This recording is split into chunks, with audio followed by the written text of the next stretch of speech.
Now this question 169, it is based on calculus, kinematics का question है ये. It says that x and y coordinates of the particle at any time are x as a function of time दिया हुआ है and y is equal to 10t, y भी as a function of time दिया हुआ है. x metres में है, t seconds में, बहुत ही स्टैंडर्ड यूनिट्स हैं इनकी. Acceleration at t is equal to 2 second is demanded. Options ये रहे. सो सिंस मोशन x और y दोनों डायरेक्शन में है तो आप दोनों डायरेक्शन में एक्सेलरेशन निकालिए. तो x की value 5t minus 2t square है. अगर आपने इसको एक बार डिफरेंशिएट किया तो ये 5 माइनस 4t होगा. ये वेलोसिटी इन x डायरेक्शन आएगी. एक बार और डिफरेंशिएट आप करेंगे तो एक्सेलरेशन इन x डायरेक्शन आएगी माइनस 4 मीटर पर second square. And if you think of y is given 10t, तो एक बार आप डिफरेंशिएट करेंगे तो वेलोसिटी 10 आएगी और एक बार और डिफरेंशिएट करेंगे तो एक्सेलरेशन 0 आएगा, बिकॉज कांस्टेंट को डिफरेंशिएट करने पे 0 आता है.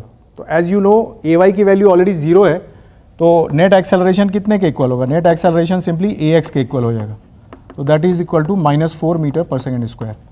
So for that matter, most appropriate answer, we will be marking option 3 for the question 169. Now, let us switch over to next question, that is 170. Now this question 170, it is related to direct formula of Young's double slit experiment. It says that it is first performed in air and then in a medium other than air. So what is the effect of changing the medium? जो lambda है वो lambda by mu हो जाएगी. Understand? Lambda कम हो जाएगी अगर mu की value यहाँ पे दी जाएगी तो हम कैलकुलेट कर सकते हैं. It is found that eighth bright fringe in the medium.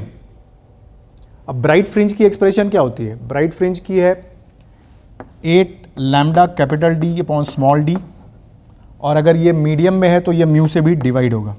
ये ब्राइट फ्रिंज की एक्सप्रेशन हम लिखते हैं क्या? N lambda capital D upon small D.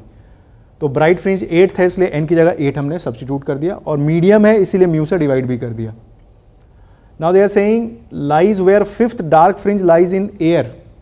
अब एयर में डार्क फ्रिंज का एक्सप्रेशन आप क्या लिखते हो? 2n minus 1 lambda capital D. तो 2n, n यहाँ पे क्या होगा? 5. फिफ्थ डार्क फ्रिंज बोला, 2 into 5 minus 1 lambda capital D upon twice of D.